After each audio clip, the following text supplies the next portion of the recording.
از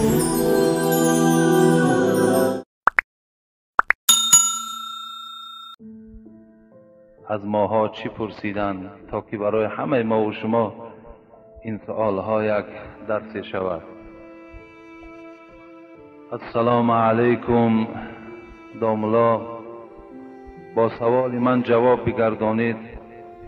آدمانی که نماز جمعه را نمی آیند کمی درباره اینها صحبت می کردید. انشاءالله من شاید یگان جمعه مخصوص در این باره صحبت کنیم از فضیلت های روز جمعه، که روز جمعه چی فضیلت دارد، نماز او چی فضیلت دارد، کسانی که به جمعه می آیند چی ثواب می گیرند، کسانی که به جمعه نمی آیند چی گناه در مبتلا می شوند. این خیلی یک موعظه کلانی هست، زیرا خاصه پروردگار در قرآن به نام جمعه سوره فرستادگی هست. این من افضل ایامکم یوم الجمعه. این حبیب خدا هم بیهوده این روز را نگفتند، بهترین روز هفته این روز جمعه هست. از این خاطر این بهترین روز، مادامی که بهترین اجر دارد، کسانی که به این جمعه که نمی آیند از این بهترین روز، از این بهترین اجر آنها چی می شوند؟ محروم می شوند.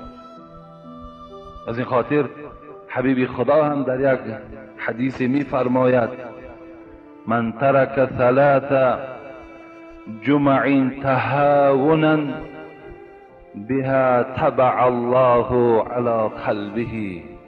اگر کدام از بندگان خدا که نام بندگی دارد، اگر پرسان کنی میگوید البته من بنده خدا هستم، اگر پرسان کنی میگوید الحمدلله من مسلمان هستم، اگر پرسان کنی میگویند که پدر و بابا و اولاد و اجداد من الحمدلله مسلمان بود.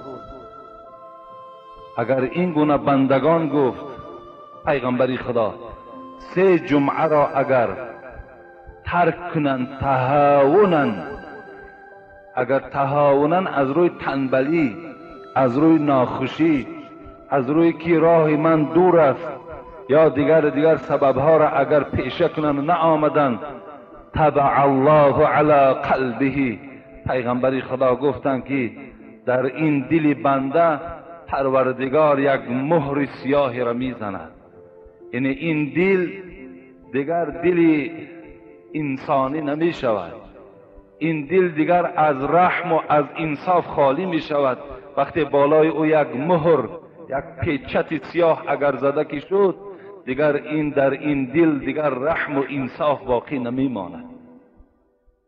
از این خاطر انسان هایی که اگر سه جمعه را اگر تهاونن، پی در پی ترک میکنند، اهمیت نمیدهند، بی پروایی میکنند، شاید که گرمی سوداشان اونها را نگذارد، شاید که سردی روز، خنکی روز اونها را نگذارد، یا شاید که تنبلی در وجود اونها پیدا شد و اونها نآمدند، یقین دانند که پیغمبری خدا گفت مهر در دلهای اونها زده می شود. این مهر کار حاصل نیست. ان ابعد الناس من الله القلب القاسي. حبیبی خدا گفت دورترین بنده از رحمت پروردگار کسانی هستند که در دلهای اونها مهر زدگی هست. اینا از رحمت پروردگار بی نهایت دور هستند. خداوند به اینها هیچگاه نظر رحمت ندارد. در یک هفته یک بار، در دوام یک ساعت تصور کنین که حبیب خدا میگوید الصلوات الى الصلاة، الصلاة الى الصلاة، الجمعة الى الجمعة، الرمضان الى الرمضان، مکفرات ما بینهن اذا اجتنبت الکبائر. این پیغمبر خدا چی میگوید؟ میگوید وقتی که اگر بنده خدا یک نماز میخواند تا نماز دیگر، یک جمعه را میخواند تا جمعه دیگر، آن سهو و لغزش هایی که دارد همش پرورده. از عزیزان ما و شما همون سامانیه ها را هم حرام گفتند، همون سامانیه هایی که در حالت نماز جمعه فروخته میشوند، همون سامانیه ها را عزیزان ما و شما را کتاب میگوید که وای به حرام. مبدل گردانیدند. بسیار نیک می شود که اگر شما از این جمعه ها برخوردار شویم. السلام علیکم داملای شیرین سخن. خوب می شد که یک جمعه در موضوع رضاع صحبت می نمودید، زیرا که اکثر مردم از مسئولیت آن بیخبرند و این باعثی سر زدن گناهان زیاد می شود. با احترام مخلص دائمی شما از خواجگی امیر شایو. انشاءالله من گپ می زنم در این باب رضاع. رضاع گفته شیرخوارگی را می گویند، یعنی حضرت امام ابو حنیفه را خدا رحمت کند می گوید یثبت بمسة فی حولین و نصف. همین رضاع شیرخوارگی به یک بار مکیدن و تا 2.5 سالگی رضاع شیرخوارگی واقع می شود. یعنی اگر در این مسئله شما خودتان اهمیت دهید که وقتی که مثال عائله های شما زمانی که پیستان های اونها شیر دارد با اونها تأکید کنید که به هر یک انسان شیر ندهند. وقتی تصور کنید که یک همسایه را یا یک جا سفرکی می شود، در سفر کسی را که شیر داد و همچو فرزند او حساب می شود، فرزند است برای او. دیگر اگر وای شیرخواره اگر بچه باشد دختر این گیرد اکه و خواهر گویا که زن و شوهر شدند. این بسیار خطری کلان دارد. باید زنها وقتی شیر میدهند به شوهرها خبر دهند که فلانی را من چیکار کردم، شیر دادگی هستم.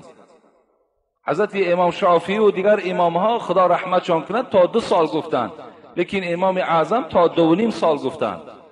گفتن اگر کودکی که تولد می شود از روز تولدش تا 2.5 سالگیش از کدام زنی که اگر شیر خورد وای فرزندی وای به حساب می رود. بعد 2.5 سالگی که بالا که شیر خورد دیگر اینجا رضاع یعنی شیرخوارگی واقع نمی شود. یعنی بعضی آدم های اصلا سوال میکنن حالی که در حالت همی کلانسالی مبادای اگر شیر یکی زن تا اگر خوری میگن زن به تو طلاق است، نه این طلاق نمی شود مگر وای حلال نیست خوردنش، لیکن طلاق واقع نمی شود. یعنی شیرخوارگی هم واقع نمی شود. فقط از روز تولد تا 2.5 سالگی کدام فرزندی را که اگر زن شما شیر داده باشد وای فرزند شما می شود و دیگر حقوق ندارد که از اولاد شما کسی را خواستگاری کند، خواه زن باشد خواه بچه باشد. بسیار در این حتی امروز مسئله برآمد که انسانی که یک بچه را شیر داده است امروز با دختری او یک جای زندگی دارند، صاحب 5 فرزند شدند، اکه و خواهر هستند. اونا از روی اسلام 5 فرزند دارند الکی. بعداً اثبات شد که این در خوردیش از همین مادر دختر شیر خوردگی بوده است. این امروز چیکار کنن باید؟ بسیار با دقت باشین، زنها را تأکید کنین، همین سخن برده رسانین که هر جایی که شیر میدهین شما باید که یک خط داشته باشین، نام وی نویسانده باشد تا که ما دانیم که مثال همین فرزند از همین عائله من شیر خوردگی هست. خود همون زنم در لعنت گرفتار می شود وقتی که اگر به اجازت شوهر اگر به کدام فرزندی که اگر شیر دهد.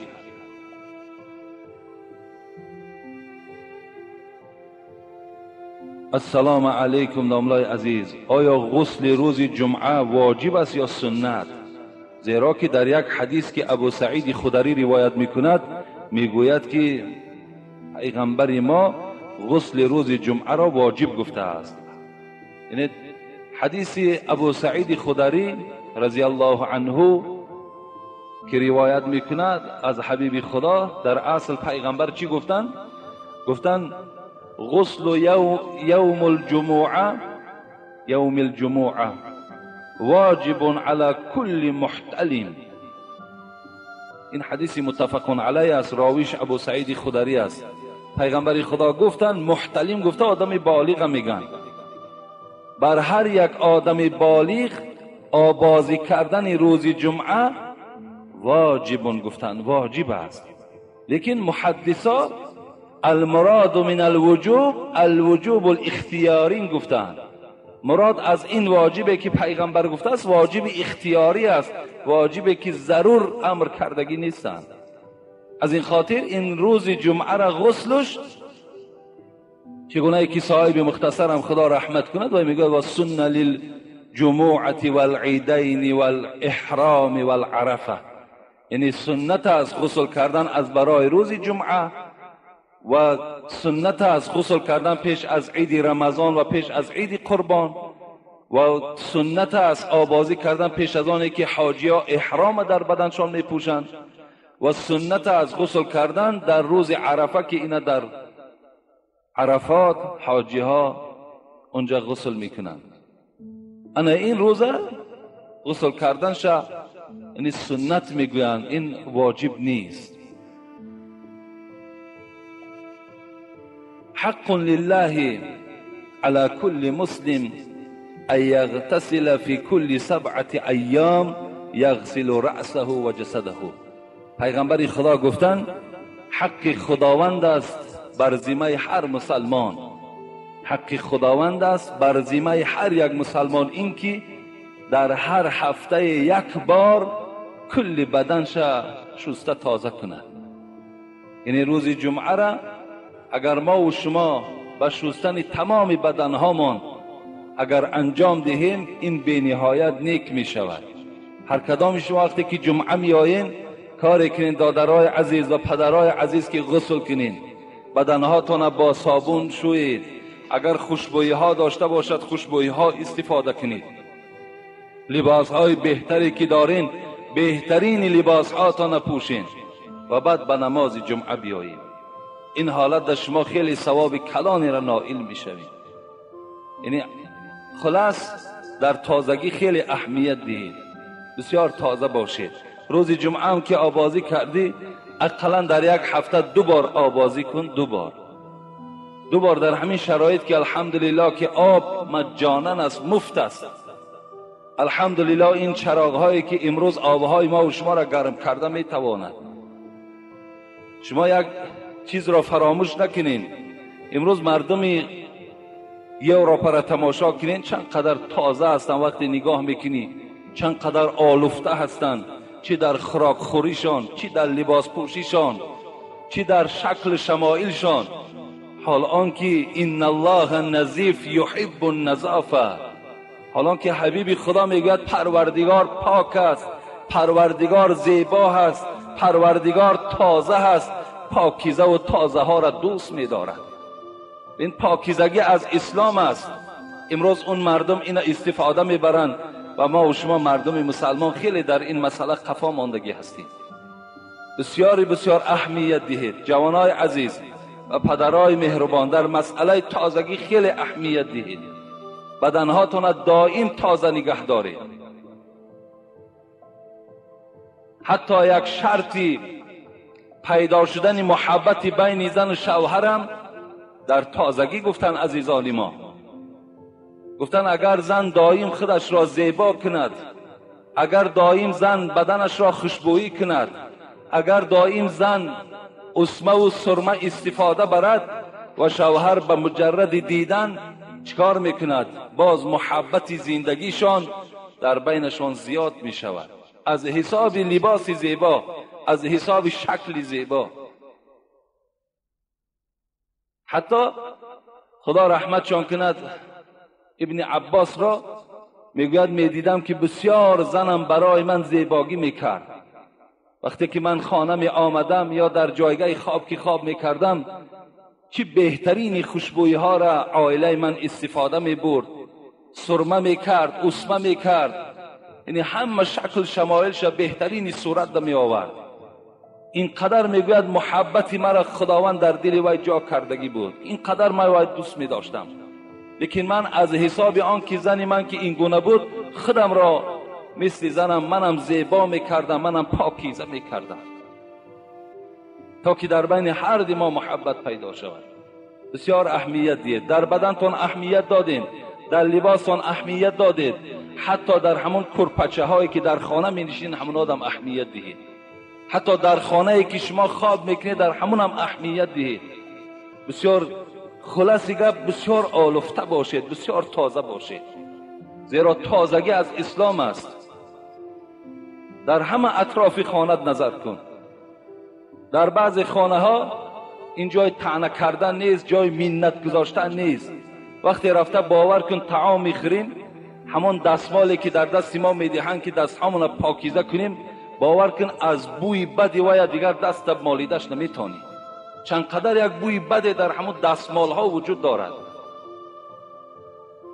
اینقدر خراجات ها میکنیم، لکن یک دستمال همون تازه پاکیزه را پیش یک مهمان در گذاشتن نمیتونیم.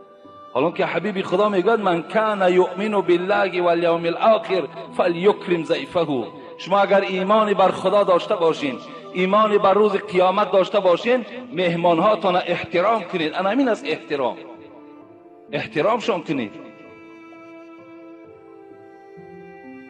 چی از خیر خدایی هایی که داریم، با یک دستمال یک معرکه کلان ما و شما میگذرونید. وقتی خراجات اگر خوراکه هامون حساب کنیم به 2000 و 3000 سامان میرسد، لیکن برای دستمال خریدن که با تمام همون معرکه اگر ما یک دانه خریم شاید 50 سامان 100 سامان ده همش ده کفایت کنه، شاید حالا از این هم کمتر می شود. اینا ده اهمیت دید. امروز عصری نو است. امروز دیگر در زیر کش تازه کردن و در جلک مالیدن و در ریش مالیدن گذشت. امروز مدنیت است. امروز پیشرفت کردن در کار. بسیار اهمیت دید در این مسئله ها. اینا هم از اسلام هستند، اینا هم مسئله شرعی هستند.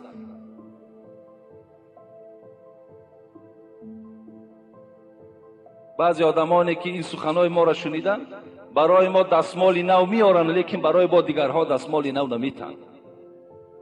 ما که آمدیم دستمالی نو بیاریم، دستمالی نو بیارن، لیکن دیگر مردم در نمی آرن. فکر میکنم فقط دستمالی تازه برای من لازم است و بس. من هم یک بنده عاصی مثل شما هستم. ما یگان قدر منزلت از شما بیشتر ندارم.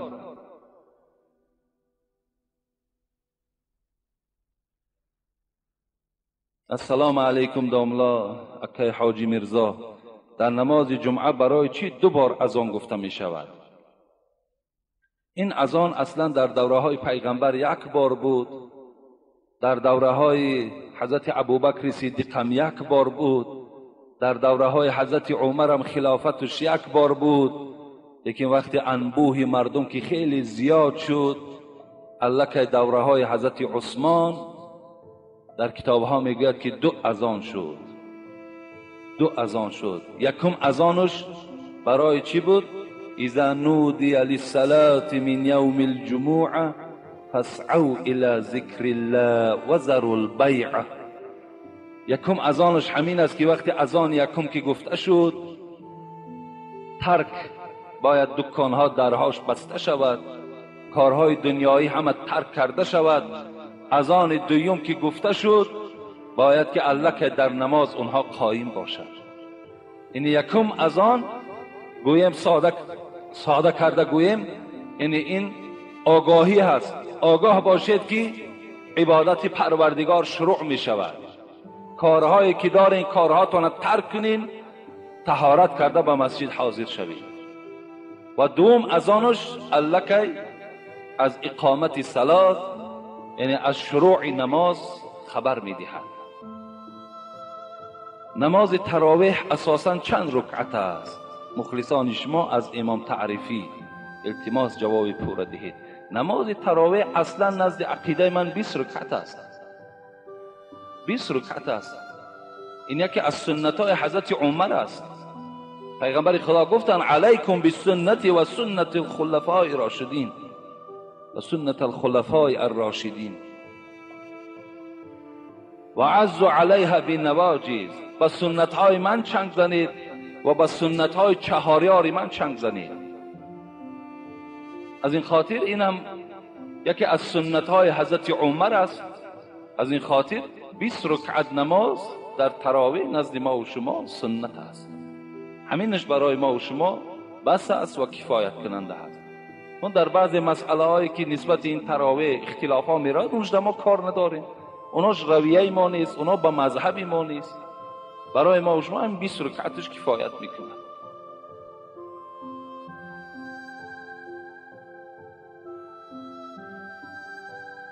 السلام علیکم محترم حاجی میرزا. ما یک گروه مخلصان دائمی شما از ناحیه مؤمن آباد، اولا از خداوند سلامتی شما را خواهانیم و شکر آن را داریم که چنین پیشوا خداوند به ما عطا نموده است و ما چنین سوال به شما مراجعت میکنیم: دوره کردن میت درست است یا نه؟ دوره کردن ما یک بار گفتیم که وقتی که ما و شما پیش از جنازه کردن دوره میکنیم، دوره اصلا نه در آیت آمده است نه در احادیث های پیغمبر. من در هیچ مسئله دوره کردن را ندیدم، در یگان کتاب از این خبرم نه آمده است. لیکن حتی خطا بودن و نادرست بودن دوره هم خودش معلوم است. اگر با شرطی که همون مرد یا همون زنی که مرد است ما در حالت دوره میگوییم بعضی را ادا کرده است و بعضی را قضا کرده است، اگر همون تماما نخوانده باشد، الله که یعنی من شاهدی داده استم که وای بعضی را ادا کرده است، دروغ گفته ایستاده، وای نخوانده است، بعضی را ادا کرده است و بعضی را قضا کرده است. اکنون که ندای پرصدای ارجعی الی ربک راضیه مرضیه به گوش این بیچاره رسیده است، به سبب موت از ادای آن عاجز آمده است. این ما و شما در دوره میگوییم، لیکن اگر مبادای وی نماز نخوانده باشد من میگویم بعضی را ادا کرده است، آیا این دروغ نیست؟ یا بعضی را قضا کرده است، اگر قضا کرده باشد وی در نزد خدا عاصی و رسیا است. چرا نماز قضا کرد؟ چرا خراخوری را قضا نکرد؟ چرا پول جمع کنی را قضا نکرد؟ چرا راحت دنیا را قضا نکرد؟ چرا تمام معیشت دنیا را قضاش نکرد و نماز قضا کرد؟ چرا؟ این سوالی هست از نزد پروردگار برای او بنده می شود که چرا به همه کار دنیایی رسیدی قضاش نکردی؟ چرا نماز قضا کردی؟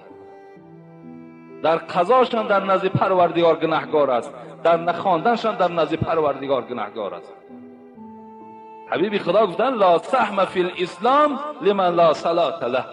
بے قدرترین، بے شرفترین، بے ناموسترین مردم در امت من آن کسانی هستند که نماز نمیخوانند. این بے قدرترین انسان در روز قیامت است.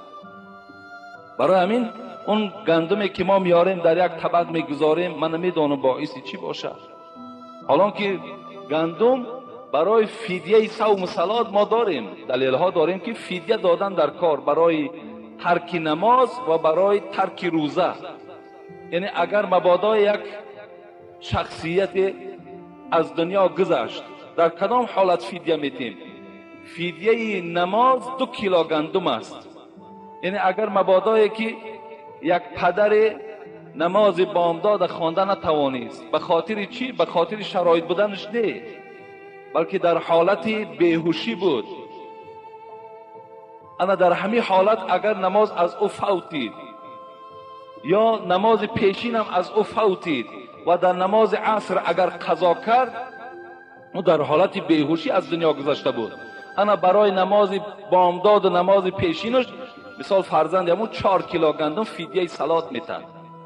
برای 2 نماز از پدرش در حالت بیهوشی گذشتگی است. اگر ماه رمضان باشد، برای هر یک روزی که وی خوردگی هست، که وی قوت نداشت، اون هم 2 کیلو گندم دیگر میدهد. یعنی وی با عذر نمازش نخواند، خیلی بالای پا بود یا کار دنیایی در مشغول بود، یک بارا جان داد و بعد 1 سال و 2 سال نماز نخوانده باشد، اگر ما 1 تانه گندم هم که دوره کنیم وی فایده نمیکنه. 1 تانه گندم.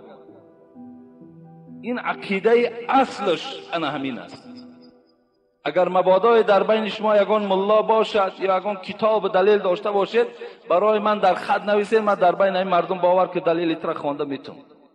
لیکن من الحمدلله با تمام مسئولیت میگم تو دلیل نداری، هیچ دلیل نداری، نیست در یگان کتاب، وجود ندارد. اینا من برای اون میگم که تا که شما آگاه شین که همین چیز صحیح نیست. من برای تحقیر کردن دامله های پیش نمیگم، فقط برای اون میگویم که این از اسلام نیست. مگر این پیدا شد به مرور زمان باشد، عادت چیزی شد پیدا شد.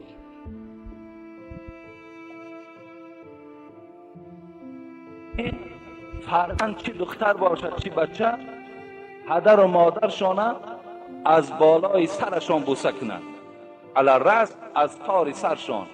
بچه و دختر حقوق دارد پدر و مادر از تار سر بوسه کنند، لیکن پدر و مادر حقوق دارن فرزندهاشون از رخساره هاشون بوسه کنند. خب قبلة الموده، چهارم بوسه مودت نام داشته است.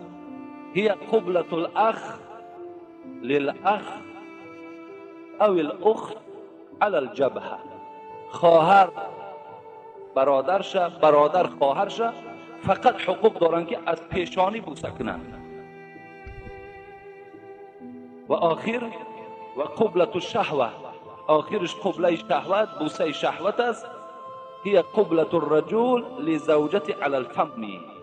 پنجمش بوسه شهوت نام داشته است، یعنی بوسه کردن شوهر زن یا زن شوهرش از دهانشون اجازت است، فقط برای شوهر و زن. این 5 نمود بوسه را گوش کردین، از این زیاد کم نکنین دیگر. آن چیزی که این عزیز ما و شما برای ما و شما رخصت دادن همش در زیر حدیث است. حتی در مشکات هم باب بوسه کردن رسول اکرم فاطمه را آمدگی هست و فاطمه پدرش هم بوسه کردگی هست، آمدگی هست. بوسه کردن رسول اکرم جعفر طیار برادر حضرت علی را آمدگی هست. از این خاطر این دلیل هایی که من برای شما میخوانم همه اینا در زیر حدیث هستند. از این دیگر زیاد و کم نکنید. السلام علیکم و رحمت الله و برکاته. اکای حاجی میرزا، درباره آدمانی که امر معروف را گوش کردن میخواهند، اسلام به اینها چی میگوید؟ دوم، وقتی که خداوند آدم را خلق کرد، زبانهایشان را کی و چی خیل جدا کرد؟ و مثل تاجیک و روس و ازبک و انگلیس و غیره. التماس جواب درست دهید. من یکی از مخلصان اشدی شما می باشم. خداوند در سوره روم می تواند آیت 22 و نظر کند. خداوند می گوید و من آیاته خلق السماوات والارض و اختلاف السنتکم و الوانکم ان فی ذلک لآیات للعالمین. خدا می گوید که همین پیدا کردن آسمان و زمین من آیاته، این از قدرت من نشان دادن است. این قدرت من است که من آسمان و زمین آفریدم. کسی زمین و آسمان آفریده می تواند یا نه؟ نمی تواند. و از قدرت من است این که من رنگهای شما را دیگرگون کردم.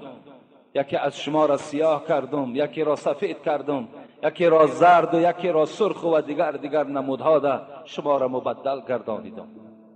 و دیگر از قدرت من این است که من زبانهای شما را دیگرگون کردم تا که برای تمام دانشمندها و برای تمام مردم این قدرت من آشکارا شود، تا که به قدرت من تسلیم شوند که من این ذات هستم که رنگهاتان دیگر میکنم، زبانهاتان دیگر میکنم، آسمان و زمین می آفرم، با یک حرف کن تمام دنیا را خلق میکنم، هر چی خواهم پیدا میکنم. یعنی از این خاطر این کی شده است، این کیش خدا خودش میداند. زمانی که آدم آفرید و فرزندهای او را که پیدا کرد، همون زمان دیگر زبانهاشون رو دیگر کرد.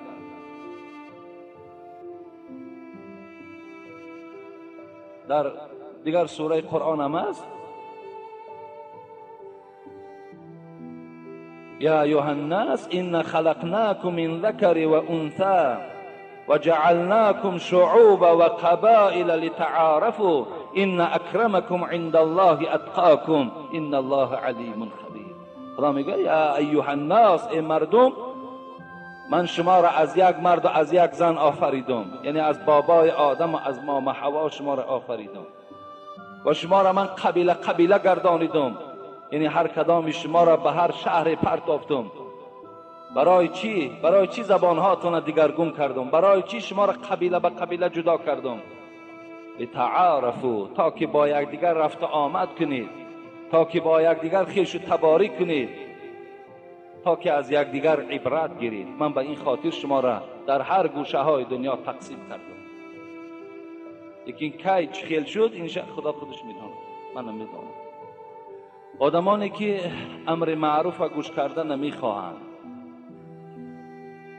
اعوذ بالله من الشیطان الرجیم. ان شر الدواب عند الله الصم البكم الذين لا يعقلون اولئك كالانعام بل هم اضل اولئك هم الغافلون. چی تشبیه خیلی وزنینی، چی تشبیهی که باور کن در تحلیلش اگر انسان ذره ناموس داشته باشد خیلی غمگین می شود، از حال خودش از احوال خودش غمگین می شود.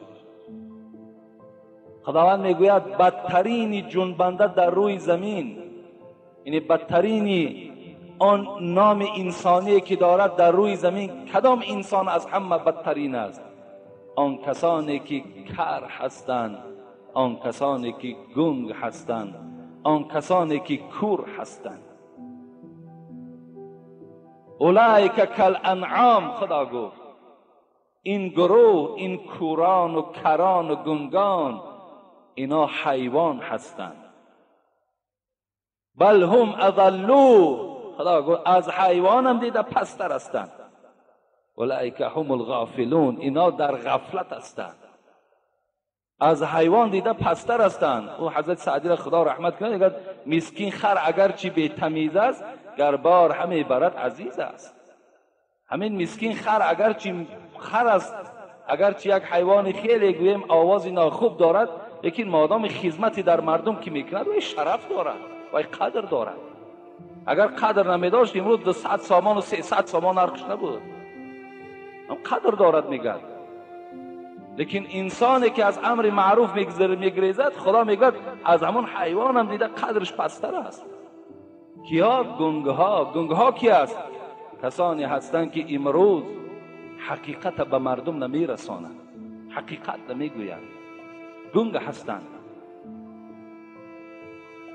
شاید میگه اگر حقیقت گویم به ضرر من حل شود، یا شاید حقیقت گویم اگر ممکن که از مسجد مرا از کار گیرند، شاید اگر حقیقت گویم شاید اگر فشار بالای من آید، گفته هر سبب ها را کردن بگیرند. خدا میگوید این بدترین انسان است کسی که حقیقت به مردم نمیرساند. قول الحق و این کان مرا، حبیبی خدا میگوید حق تلخ است، اگرچه حق به ضرری تو هم که حل شود و مردم مسلمان حقیقت برسانید تا که آگاه شود. دوم گروهی که بدبخترین هستند، این مقصد من این کرها و گنگها و کرای مادرزاد نیست، اینایی که به بیماری همین به بیماری مبتلا شدند، بلکه گنگ آن کسی است که زبان دارد و حقیقت نمیگوید. دوم کوران آن کسانی هستند که حقیقت را نمیبینند، حقیقت نمیبینند. کران آن کسانی هستند که شنیدن امر معروف نمیخواهند که امر معروف باشد. حالان که خدا رحمت کند صوفی علیه را میگوید بهترین عمل که موصوف است نهی منکر و امر معروف است. بهترین عمل در نزد پروردگار از حساب اجر کی دارد؟ کسی دارد که امر معروف و نهی منکر بکند. حتی حبیب خدا میگوید مثل الذی یذکر ربه والذی لا یذکر ربه مثل الحی والمیت. آدم مرده را از زنده گو من جدا کنم برای شما. یعنی دو آدم زنده را راست کردن، گفتن امینا میدانین کدامش مردگی هست و کدامش زنده هست. گفتن کدامش مرده هست کدامش زنده است، حالان که هر دوش بالای پا ایستادگی است. آخر اینا هر دوش حرکت دارن، زنده هستن. که پیغمبر گفت آن کسی که یاد خدا میکند، آن کسی که این گونه مجلس ها را دوست می‌دارد و زنده است. آن کسی که از یاد خدا دور است، آن کسی که از این مجلس ها نفرت دارد و در حکم مرده ها هست. خداوند در قرآن میگه ولتکن منکم امة یدعون الی الخیر یأمرون بالمعروف و ینهون عن المنکر. خدا سفارش میدهد باید که در هر یک دهه، باید در هر یک شهر، باید در هر یک کوچه مبلغا باشند، دعوتگرها باشند، امر معروف نهی منکرها میکردگی ها باشند. باید باشد میگد خداوند. حتی که همین فضلی که خدا شما را داده است، و چی خاطر دادتان؟ و چی خاطر شما را بهترین امت روی دنیا خواند؟ کنتم خیر امت اخرجت للناس تأمرون بالمعروف و تنهون عن المنکر. شما ای امت آخر زمان، ای امت محمد صلی الله علیه و سلم، شما بهترین امت هستید. به خاطر چی؟ به خاطر که شما در مجلس هاتان امر معروف و نهی منکر دارید. به این خاطر شما بهترین امت هستید. لیکن صد افسوس که امروز سخن حضرت حذیفه ابن یمان یاد محمد صحابه پیغمبر و حضرت گفتن یأتی علی الناس زمان، زود است که یک زمان می آید که لأن تكون فیهم جیفة حمار احب الیه من مؤمن یأمروهم و ینهاهم. زمان می آید، گفت حضرت حذیفه، که برای این مردم قد بیهوده گفتن است، صحبت اونها برای اینها خوش می آید از شنیدن سخن خدا و پیغمبر. امروز همون معرکه ها در ما و شما هستند که این گونه معرکه ده ندارند، جلب ندارند، خواهش ندارند، بلکه نفرت دارند. خدا رحمت کند حضرت سعد با دانایان دم ارزد جهانی. با آدم دانا یک دم یک لحظه نشستن میگوید، این میگوید قدر جهان دارد. با دانایان دم ارزد جهانی، نیرزد صد سری نادان بنانی.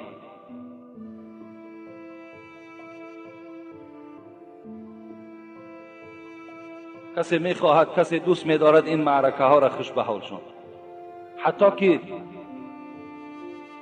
دوزخی و بهشتی را باور کنه از همین معرکه ها یافتن ممکن است.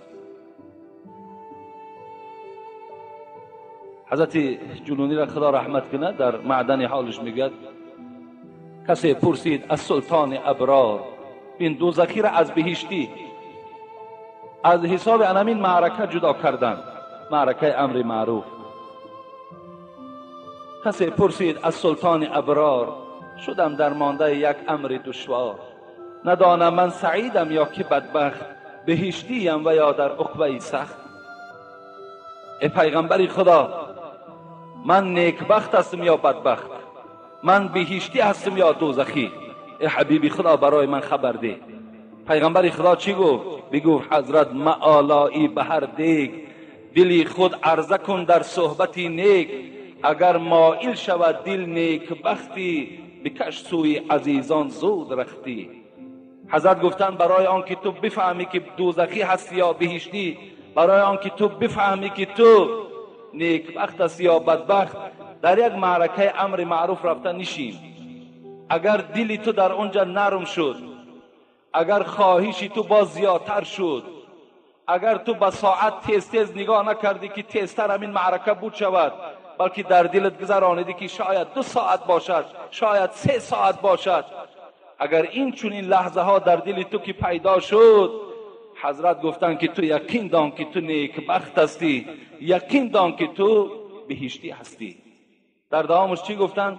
دلت گر صحبتی نیکان نخواهد، لیکن رفتی و بی طاقت شدی، یا که از این معرکه ها گریزان شدی، دلت گر صحبتی نیکان نخواهد، بدان که دوزخی سوزان بخواهد.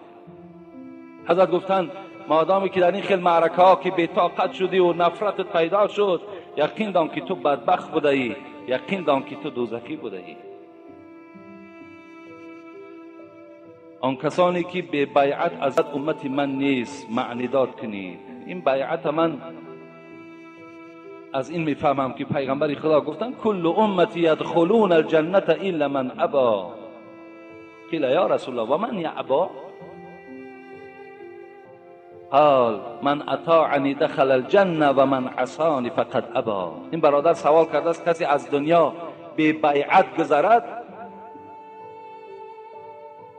این گویا که قدر ندارد، قیمت ندارد. آیا این چی معنی دارد بیعت؟ من میفهمم که این مقصد برادر چی هست. از بیعت لیکن من برای تو همین حدیث تحلیل میکنم. بیعت انا همین معنی را دارد. پیغمبر گفتند همه امت من وارد جنت میشود مگر کسانی که خواهان جنت نیستند. گفتند کیها هستند که جنت را نمیخواهند؟ گفت آن کسانی که اگر در دنیا به سنت های من قدم زدند اونها جنت را میخواهند. آن کسانی که از سنت های من روی گردانیدند اونها جنت را نمیخواهند. از این خاطر این برادری که بیعت از من سوال کرده است، انا همین است که پیروی سنت های پیغمبر بشو. من احب سنتی فقط احبنی و من احبنی کان معی فی الجنه. کسی سنتی مرا دوست می‌دارد، پیغمبر گفت وای مرا دوست می‌دارد. کسی مرا دوست داشت وای همراه من در جنت است. انا همین است معنای بیعت.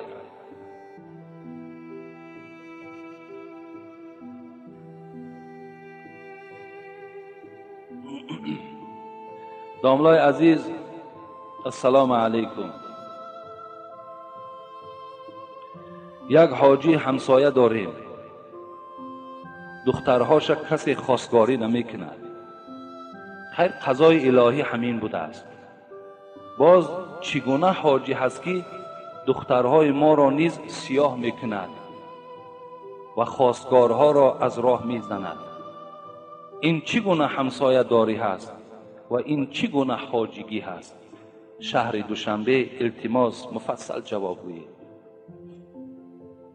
از همون حاجی پرسیدن در کاروای چه خیلی حاجی باشد. در اصل امروز من وقتی حاجی ها را اگر مبادای سنگ زنم، همون حاجی های را سنگ میزنم که لایقی سنگ زدن دارند. من همه حاجی ها را نمیشنوم، ولی بسیاری از حاجی های هستند که الحمدلله بهترین حاجی هستند. باید حاجی در بین مردم یک نمونه باشند. نمونه. افسوس که امروز حاجی ها دروغگو هم شدند. امروز حاجی ها عرق نوش هم شدند. امروز حاجی ها در معرکه هاشون عرق هم میدهند. امروز حاجی ها خیانت هم میکنند. امروز حاجی ها چی کارهای نادرستی را انجام میدهند.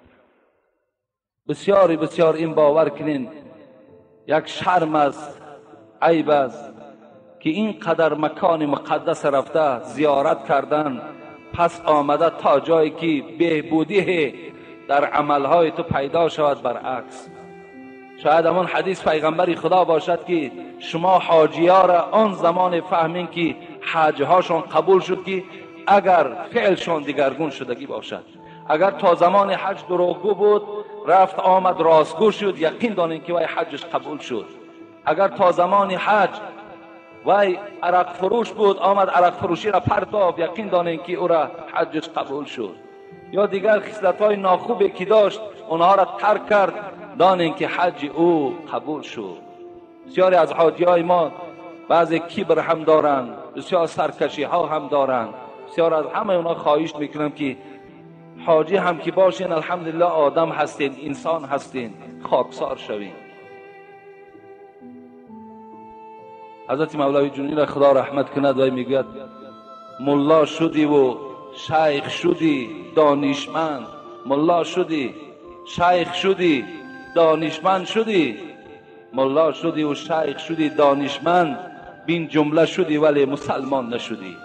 همش شدی، ملا شدی، شیخ هم شدی، حاجی هم شدی، صوفی هم شدی، ایشان هم شدی، همش شدی لیکن مسلمان نشدی. مقصد مسلمان شدن است. بعضی از حاجی ها را گوش کردیم آمدن همون مکانهای مقدس با تنقید میکنن، بگوید همه مسلمانی در ما بوده است. بله 50% خانت به نماز مسلمانی در تو است.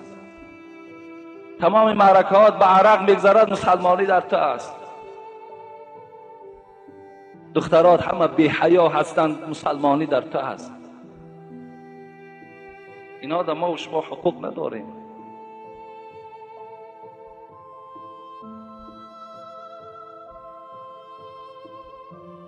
این چگونه همسایگی باشد؟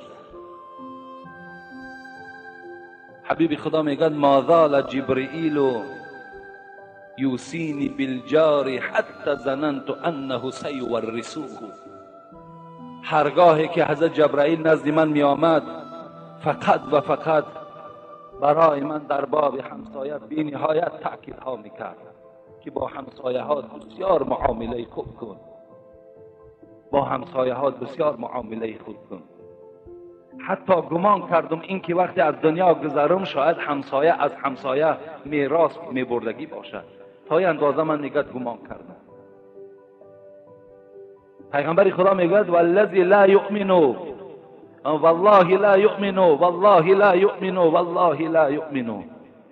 قیل من یا رسول الله؟ قسم به الله گفت پیغمبر که ایمان ندارد، قسم به الله که ایمان ندارد، قسم به الله که ایمان ندارد. گفتند ای حبیب خدا این در حق کیست؟ الذی لا یأمن جاره بوائقه. پیغمبر گفت آن کسی که فقط و فقط در آزار همسایه کوشش میکنند. این دو همسایه هستند یا سه همسایه هستند زندگی میکنند، لیکن فقط وظیفه‌ش همین است که به همسایه ضرر میرساند، همسایه را آزار میدهد. پیغمبر خدا گفتن والله لا یؤمن، قسم به الله که وی ایمان ندارد. در همسایه داریمان بسیار باور کنین ما و شما بیگانه شدیم، بی پروا شدیم، غم همسایه دیگر نمیخوریم. حالا که حضرت ابوذر غفاری که یکی از صحابه های نزدیک پیغمبر است، حبیب خدا چی گفتن؟ گفتن یا ابوذر، ابوذر اذا طبخت مرقه فاکثر ماءها و تعاهد جیرانک. ابوذر گفت وقتی همون عائلت که یک شوربا که پخت، یک خوراک که پخت، فاکثر ماءها، آب زیادتر کن. گفتن بهر چی؟ تعاهد جیرانک، تا که همسایه ها را از این با نصیب کن، برای خاطر همسایه ها آب شوربا را زیادتر کن. گفت امروز باور کن همون انصاف همسایه داری ما و شما از بین رفته است، فقط ما و شما دشمنی میکنیم. اگر همسایه را بینیم یک خانه نو کرده است، به همین عادی زبان خود ما میگیم تلخ کف میشویم که خانه همسایه من بهبودی پیدا شده است. اگر یک بچه همسایه ما یک وظیفه گیرد، ما و شما دیوانه میشویم. اگر یک سواره نو در خانه همسایه ما آمد و در حال، ما و شما دیگرگون میشیم. در هر بیخ بعد دیگر چیکار میکنیم؟ غیبتش سر کردن میگیریم. حالا که ما و شما باید که چیکار کنیم؟ دعا کنیم که خداوند باز باید بیشتر دید و انصافش دید که باز ما را یاردم کند، ما را کمک کند. در آزار همسایه باید ما و شما صبر کننده باشیم، حسد نداشته باشیم. یک قصه میکنم به همین موضوع امروزه را انجام میدهم. بار میگه پیغمبر خدا در مسجد نشسته بودند، همین مثل نشستی ما و شما، صحابه در اطرافش. میگه حبیب خدا موعظه کردن، بعد موعظه چیکار کرد؟ گفت الحال یک نفر وارد مسجد میشود که جنت مشتاق اوست. صحابه همه حیرت نماندن این بنده نیکبخت کی باشد. وقتی می درآید یک مرد سیاه پوسته آمده نماز میخواند، باز برآمده میرود. فردا میشود باز پیغمبر خدا میگوید الحال یک نفر وارد مسجد میشود که جنت مشتاق اوست، میدارد باز همون مرد. روز سوم هم همین تکرار میکند، باز همون مرد میدراید. یکی از صحابه های پیغمبر میخواهد که عملهای او را از خود کند، تا که چی عمل دارد که جنت مشتاق این است. از پس او میرود، به خانه او میرسد، میگوید مرا مهمان نمیکنی، من مسافرم. میگوید مهمان میکنم. این مرد میگوید من 3 روز در خانه این مرد که جنت مشتاق اوست مهمان شدم، بغیر همین 5 وقت نمازی با جماعت دیگر هیچ نماز زیادتیش ندیدم. برابر من عبادت میکرد، از من چیز زیاد عبادت نمیکرد. در آخر میگه روز سوم شد، گفتم ای مرد خدا، میدانی که پیغمبر چه بشارتی خوبه برای تو داد. ما به این خاطر آمدم تا که عملهای تو را نظر کنم، تو چی عمل داری که مشتاق از جنت برای تو؟ میگه این آب چشم کرد که جنت مشتاق من است. گفت بله جنت مشتاق توست، این بشارت پیغمبر خداست. گفت من هیچ عمل زیادتی ندارم چگونه ای که تو در 3 روز دیدی. فقط من در دلم حسد ندارم. هر بهبودی هایی که در همسایه هم پیدا می شود، من فقط شکر میکنم که خدا را شکر که این گونه همسایه های بای و این گونه همسایه های خیلی خوب در اطراف من همسایه شدن. در حقشان دعا میکنم. شاید که از همین خصلتی که من حسد ندارم، بدبینی ندارم، شاید خداوند همین خصلت نیکی مرا پسندش آمده باشد و جنت مشتاق من گردانیدگی باشد. این است برای هر انسانی که همسایه دارد. این مسئله یک بار دیگر در ما هم آمده بود. امروز این کردار بدم پیدا شده است که خواستگارها را باور کن از راه میزنند که دختر فلانی را نگیر. این خیلی عیب است و خیلی گناه کلان است. تهمت است باور کنیم در حق یک برادر مؤمن. باید ما و شما در حق همسایه، در حق برادرمان نیک گمان باشیم. و آخر دعوانا ان الحمد لله رب العالمین. انشاءالله سوال های خیلی زیاد اینجا نزد من باقی ماند. در آخر همین یک سوال خیلی تعجیلانه است. همین سوال تا جوابش میگیم و بعدا دعا کنیم. السلام علیکم استاد عزیز، آیا بالای گور درخت میوه‌دار شیناندن ممکن است یا نه؟ یعنی بالای گورهایی که از ما و شما هستند، بالای آنها میوه، یعنی درخت میوه‌دار شیناندن پرسیدن. یعنی عزیزان ما و شما به این خاطر بالای گورستان درخت‌های میوه‌دار اجازت نمیدهند که در گورستان خوردن میوه یا خوردنی مکروه است. به این خاطر بالای گورها دا اجازت نمیدهند که درخت‌های میوه‌دار شینانید. لیکن شما فراموش نکنید که وقتی پیغمبر خدا به پیش دو گوره گذاشتن که میگد خیلی عذاب داشتن، وقتی از صاحبان اونها پرسپاس کرد، فهمید به چی سبب اونها امروز در عذاب گرفتارن، میگه یک نوده سوز درخت سبز گرفت، میگه دو پاره کرد و بالای این گورها خلانید و گفت تا وقتی که این برگها سبز هستند برای این مرده ها تسبیح میگویند. یعنی از این خاطر درخت شیناندن در بالای قبرها خیلی ثواب کلان دارد، فقط اگر توانیم به میوه باشد. امروز الحمدلله در جمهوری ما و شما اگر درخت داشته باشیم، به تلویزیون نظر کنین، حتی رئیس جمهور هم خودشان درخت چینانده ایستاده، حشر رفته ایستاده است. باور کنید به نهایت ثواب کلان است. در گورستان هاتون شینانین. اگر در گورستان ها فقط بالای هم پدر و مادر نه، بلکه دیگر گورهایی که در همون جا هستند در همونها برده گورانین. من تعریف نمیکنم. 15 درخت همین 3 روز یا 4 روز پیش بردم و در همین قبرستان با پول خودمان خریدیم. همونجا دادن، هدیه دادن، گفتن گیرید. من گفتم نه، تا پول من نگیرید من نمیگیرم. برده در همون گورستان بالا شیناندیم. چند درخت در این اطرافا شیناندیم. برای که حبیب خدا چی میگه؟ ما من مسلم یزرع زرعا او یغرس غرسا فیأکل منه بهیمه او انسان او طیر الا کان له صدقه. کدام اگر انسان درخت میشیناند، اگر از میوه او انسان میخورد، یا از میوه او یک حیوان میخورد، یا از میوه او یک پرنده میخورد، الا کان له